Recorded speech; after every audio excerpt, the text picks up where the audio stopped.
بسم اللہ الرحمن الرحیم۔ عزیز دوستو، آپ سب کو N.a.q TV4 پر خوش آمدید۔ آج ہم چند دن پہلے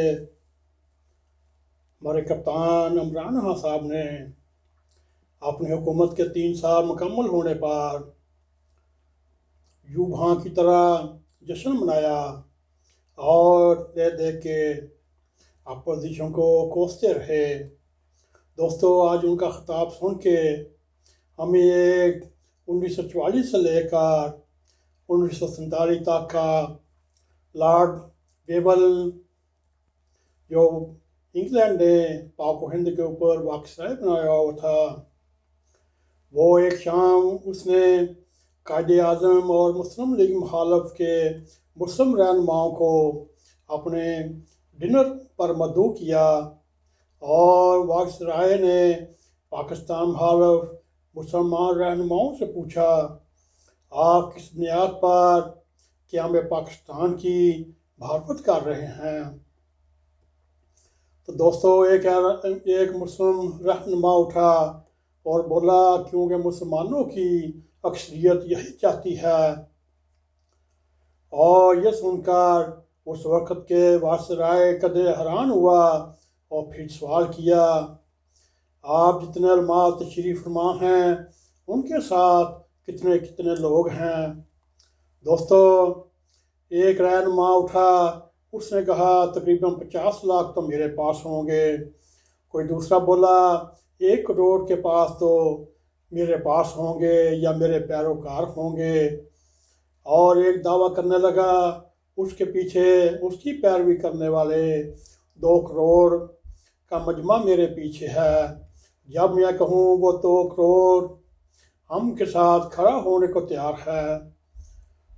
مسلمانوں اور عزیز دوستو، اس وقت ہندوستان میں کل آبادی لگ بھگ 10 کروڑ مسلمان تھے، اور وائسرائے نے مسلم رہنماؤں کے فالوور کی گنتی مکمل کی تو یہ تعداد 10 کروڑ سے بھی زائد تجاوز کر چکی تھی، اور وہ مکارانہ یا تندن مسکرایا اور مسلمانوں کی آبادی یہاں پوری ہو چکی ہے، تو پھر مسلم لیگ و جناح کے ساتھ کون لوگ ہیں؟ دوستو، اس کو آپ افسانہ سمجھیں یا لطیفہ سمجھیں،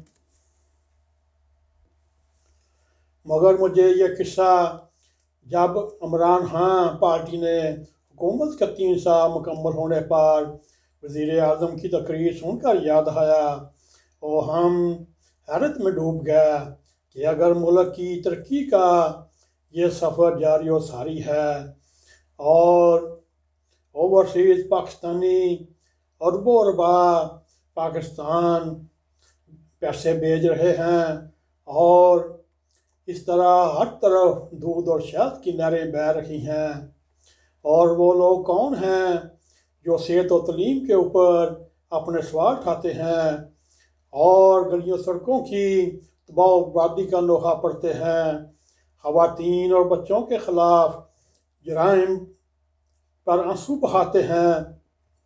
سب سے بڑھ کر وہ لوگ کون ہیں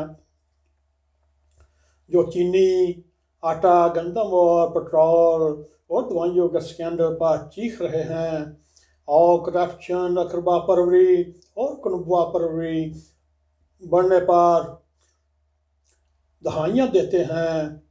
دوستو، خدا جانے یہ کون لوگ ہیں، کیوں حکومت کی نیک نامی پر سوال اٹھاتے ہیں؟ دوستو، کاش نامیدی بانٹنے والے یہ گروہ وزیر اعظم کی بھی تقریر سن لیں، ہو سکتا ہے انہیں بھی کچھ تسلی مل جائے۔ ممکن ہے ان کے جو ارمان سوئے ہوئے ہیں وہ اوپر سے بارش کے پانی کی طرح نکھار آ جائے، اور اپوزیشن جو اس وقت بھی مری ہوئی ہے اور وہ لاکھ جتن کرے اور عوام جتنا مرضی شور و گھوگا کریں، ہمیں بطور حکومت پسند شہری ہونے پر ان کی چیخو پکار پر کان نہیں دھرنا چاہیے۔ وزیر اعظم، اگر آپ خوش ہیں تو ہمیں بھی خوش ہونا چاہیے، کیوں نہ خوش ہوں؟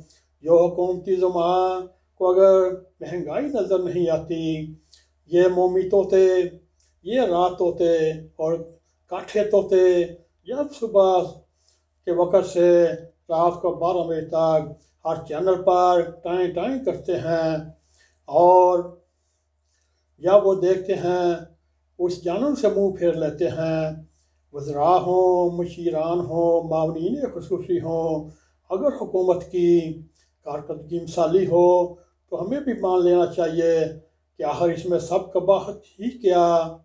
دوستو، آئس نہیں، صدیوں سے گراموں کا سیاسی آقاؤں کی میں ہاں ملانا، اس کے پاس کوئی آپشن ہی نہیں ہوتا، اور جو مری ہوئی اپوزیشن ہے ایسے ہی بے وقت کا راگ لانتی رہتی ہے اور معصوم بولے بالے عوام کو گمراہ کرتی ہے۔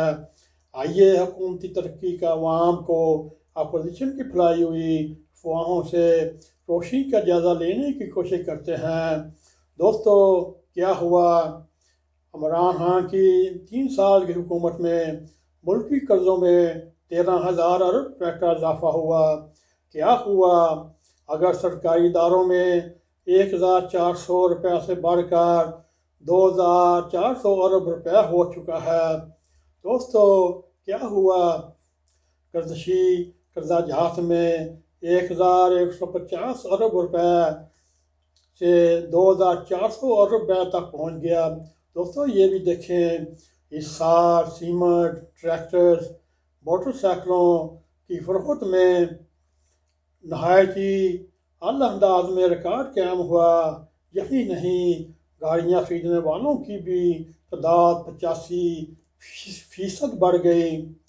دوستو، اگر عمران خان جو ہمارے چہیتے وزیر اعظم ہیں، اگر وہ prime minister house, governor house ختم نہ کر سکے اور پروٹوکول کلچر کو بھی جڑ سے نہ پھیل سکا، پولیس صلاحیت نہ ہو، بیوروکریسی سیاسی اثر و رسوخ سے زیادہ نہ ہو سکی، اسٹیل مل نہیں چلتی، خارجہ پالیسی باہر سے ہی طے ہو رہی ہے، ملک میں 200 ارب ڈالر واپس لے کر نہیں آئے، اس میں برات سعید کا کیا قصور جو ہمیں نظر نہیں آ رہی؟ ہمیں یہ دیکھنا چاہیے اوورسیز تفصیلات زر میں کتنا اضافہ ہوا اور ہمیں نظر نہیں آ رہا۔ ہمیں یہ دیکھنا ہے پاکستانی پہلے 10 ارب زیادہ پاکستان کیوں بھیج رہے ہیں۔ حکومت کے ناقدین کہتے ہیں ملکی معیشت کا حجم 314 ارب ڈالر سے سڑک کر 297 ارب ڈالر رہ گیا، بے روزگاری میں اضافہ، معاشی نمو میں رفتار میں کمی، مگر وہ یہ نہ بتاتے کرنٹ اکاؤنٹ کا خسارہ 20 ارب سے ڈالر سے کم ہو کر 1 ارب ڈالر رہ گیا۔ اپوزیشن عوام جتنی مرضی آؤ بقا کریں، مہنگائی پہلے سے 3 گنا بڑھ چکی، سبزی، پھل، گوشت، دودھ عام آدمی کے باہر ہو گیا، پٹرول 88 یورو سے 198 ہو گیا، چینی 54 روپے سے 105 تک پہنچی، اور دوائیوں کے نرخ جیسے آسمانوں کو چھو رہے ہیں، اور بعض دوائیوں میں 400 سے 500% اضافہ ہوا، مگر عوام یہ کیوں بھول جاتے ہیں؟ یہ حکومت کی وجہ سے صنعتوں کی پیداوار 18% اضافہ ہوا۔ دوستو، یہی ہمارا ایک پروگرام تھا، اسی لیے ہم نے آپ کو یہ پروگرام تیار کر کے دیا۔ امید ہے آپ کو یہ پسند آئے گا۔ اگر پسند آئے اس کو لائک بھی کریں، شیئر بھی کریں، اور کمنٹ سیکشن میں جا کے اپنا نظر خیال کرتے ہوئے ن.a.q TV 4 کو سبسکرائب کریں۔ اسی کے ساتھ جاتے بیل آئیکن کو پریس کریں تاکہ ہماری تازہ ویڈیو آپ تک پہنچتی رہیں، اور ساتھ ہی میں اجازت دیں۔ السلام علیکم ورحمۃ اللہ وبرکاتہ۔